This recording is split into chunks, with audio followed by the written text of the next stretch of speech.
As Election Day approaches, we give you some creative options on how to get to the polls, as well as what's being voted on. And don't miss Cole Young with your Broncos Sports update. These stories and more coming up next on your Boise State Newsline for the week of October 31st, 2018.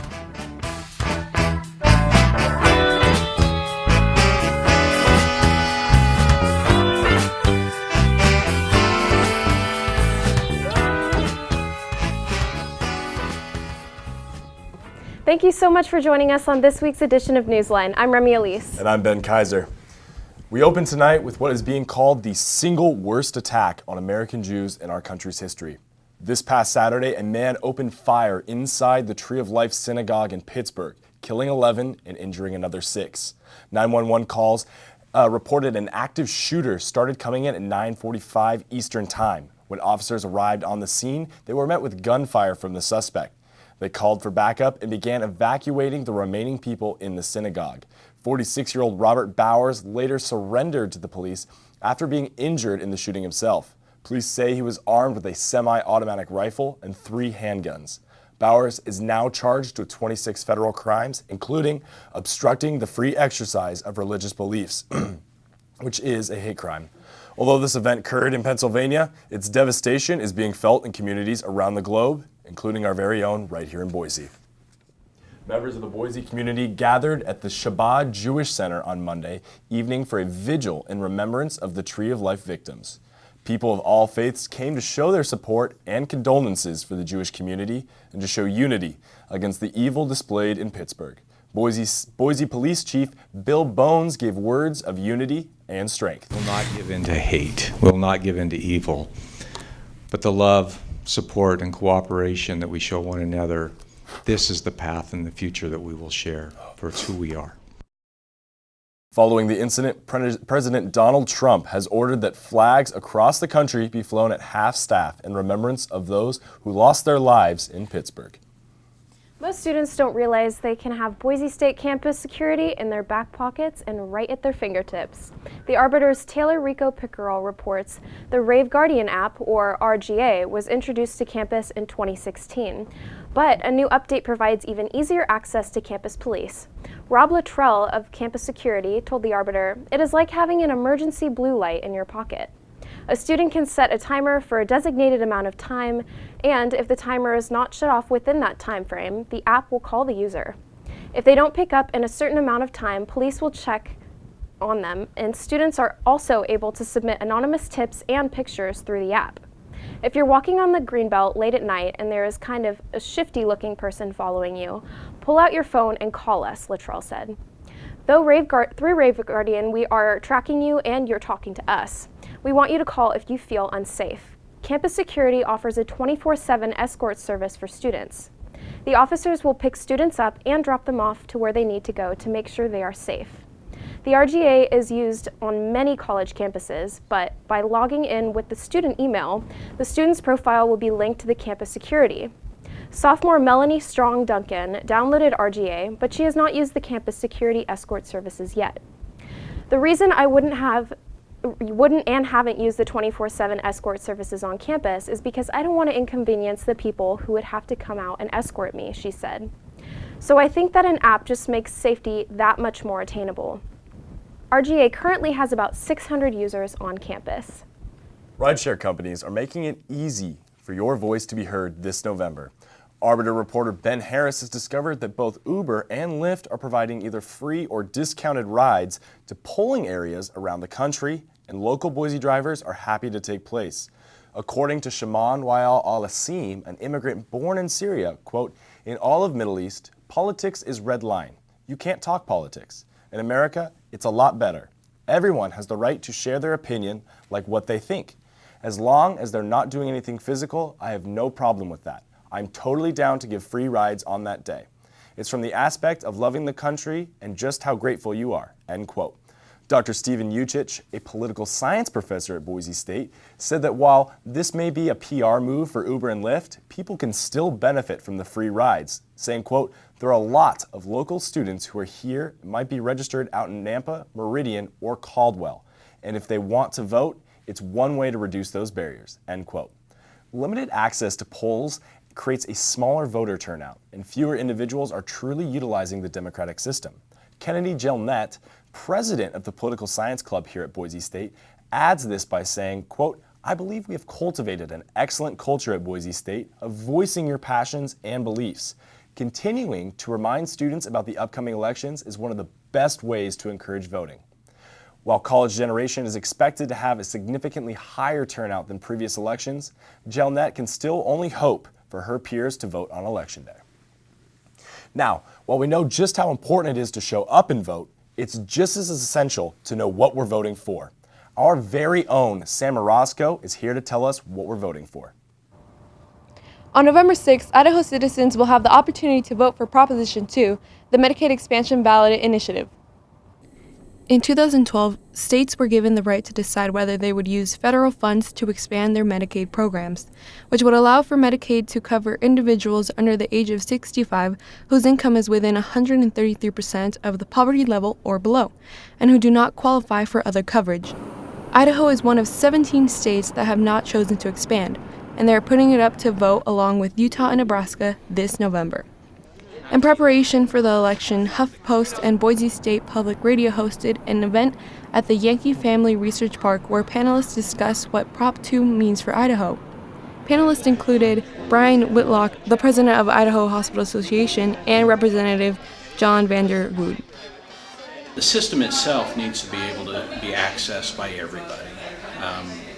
Young college students have health needs that need to be addressed as much as older citizens in the state. And if they don't have access to that coverage, then they put off the preventative care and sometimes find themselves with a health crisis or being seriously ill. Then they have to go and seek care in the most expensive way.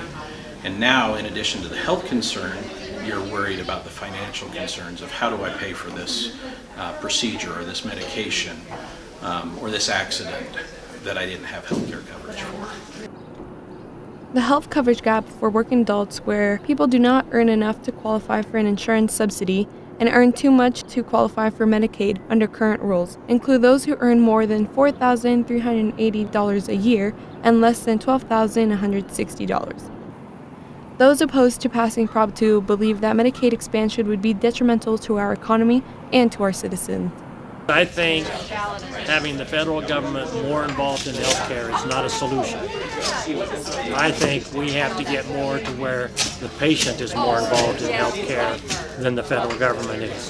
When we get a third payer or somebody else is paying for it, you don't worry about it as much as if you have to pay for it yourself. And the only way, in my opinion, to drive down costs is to actually make the person who's receiving it have some skin in the game, so to speak, of what the costs are. To learn more about Prop 2, you can go to ballotpedia.org. You can also go to idahovotes.gov to find out more important dates and access official voting information. This is Sam Orozco, BTV Newsline. So, Governor Otter actually came out in favor of Proposition 2 Tuesday morning. Little says it's not his first choice, and Jordan is solidly in favor. Interesting. So urbanization may be good for humans, but poses quite a problem for other creatures in the City of Trees. Boise was ranked #1 on a list of America's fastest growing cities in 2018, according to Forbes magazine. But Ben Harris from The Arbiter found that with this growth comes consequences. He interviewed Jennifer Rockwell, director of the Ruth Mellicher Bird Center, RMBC, who told him the amazing amount of development going everywhere is pushing habitat out. You've got the public and the wild bird. We're all just meeting up together. The RMBC is an essential part of the Animals in Distress Association, or AIDA, a local nonprofit volunteer organization dedicated to the rescue, rehab, and release of wildlife around the Treasure Valley. Founded in 1987, AIDA rescues and rehabilitates an average of 2,500 birds and 500 mammals each year. According to Rockwell, the number of birds being brought to the RMBC each year will increase as the city grows. We're probably going to get more birds, and the seasons are going to get busier, Rockwell said. It's going to get worse because the Treasure Valley is closing in. According to Rockwell, student volunteers have had the ability to give something back at the RMBC. It seems like every year I get a college student that's either specializing in conservation, zoology, or biology, Rockwell said.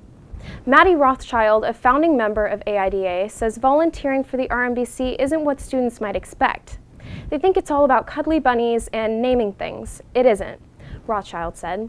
It's the hospital at the Bird Center, and it's rehab. You get them in, and you hopefully get them back out again. According to Rothschild, the phone is constantly ringing, and it's always busy. But being a volunteer is a valuable experience. If you're interested in birds, you get a great education. You can learn about medical stuff, the different types of birds we have, all the different diets, and gain respect for wildlife, Rothschild said. You can feel like you're giving something back. For more information about volunteering with the AIDA, visit their website.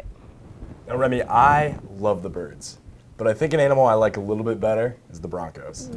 Now, specifically, Broncos Sports. And to hear about a major victory that we just had, we're going to toss it over to Cole Young with our Broncos Sports update. Cole, how are we doing?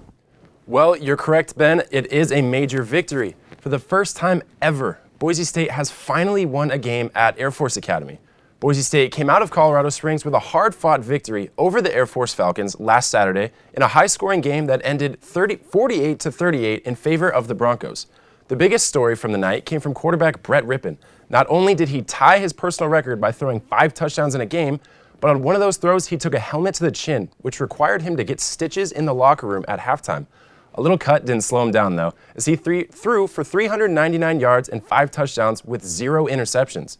3 of those touchdowns came by way of wide receiver John Hightower, who caught 6 catches for 182 yards and 3 scores. A.J. Richardson and C.T. Thomas also hauled in 1 touchdown each, and Sean Monster added 6 catches for 100 yards as well. Alexander Madison contributed by adding 136 yards and a touchdown on the ground. Linebacker Riley Wimpy led the charge on defense, racking up an impressive 13 tackles and 1 sack. The Broncos have always struggled against the run-heavy Falcons, but they came out strong and held on to pick up another victory. Now, with this win, Boise State is yet again bowl game eligible. But first things first, it's rivalry week. The Broncos take on bitter rivals, the BYU Cougars, this Saturday at 8:15 at Albertson Stadium. But head on down to University Drive at 5 p.m. to see the homecoming parade before the big game. The game will also be aired on ESPN2, but take my word for it, you're going to want to see this one in person. Back to you guys. So game day is this Saturday, and I've been kind of thinking about what I should wear. Do you have any recommendations? I don't, but I think I know someone who might. Okay. His name is Joey Oles, and he just happens to be our weatherman. Oh, perfect. So let's toss it over to Joey Oles and see what are we wearing this Saturday for the big game. Thank you, guys. I know what you're thinking today. Today is Halloween, and I hope that you're wearing something spooky out tonight. Whether you are staying in, going out, or just trick-or-treating, you need to know the weather update. Let's take a look. So we start with Thursday and Friday. That's going to be partly cloudy. High is 62, high is 64. Nothing too new. It is getting a little bit colder. Now Saturday is game day, people, and you need to be prepared. So I'm going to be there, and I am just saying, you do not need to listen to the things that come out of my mouth. I am not your parents, but it's going to be chilly. So I'm saying get a jacket. Be warm. It's a high of 55 and a low of 44. The parade's starting at 5. If you're not ready, you're not ready. I don't want you guys to be cold out there. Sunday, it's going to rain. It's going to rain, high of 54, low of 40. Monday, Tuesday, and Wednesday, we're hitting those high, low 50s and like low 30s. So winter really is coming, and you guys really need to get prepared. So I'm just warning you, be prepared, have a good time, and have a great rest of the semester. Back to you guys. Thanks, Joey. I am definitely looking forward to the rest of this week, Halloween tonight, and the game on Saturday. Yeah, sounds like it's going to be a pretty chilly weekend. It's going to be a chilly weekend. So that's all the time that we have today. Thanks for joining us. I'm Ben Kaiser. And I'm Remy Elise. Thanks so much for watching, and we'll all see you next time.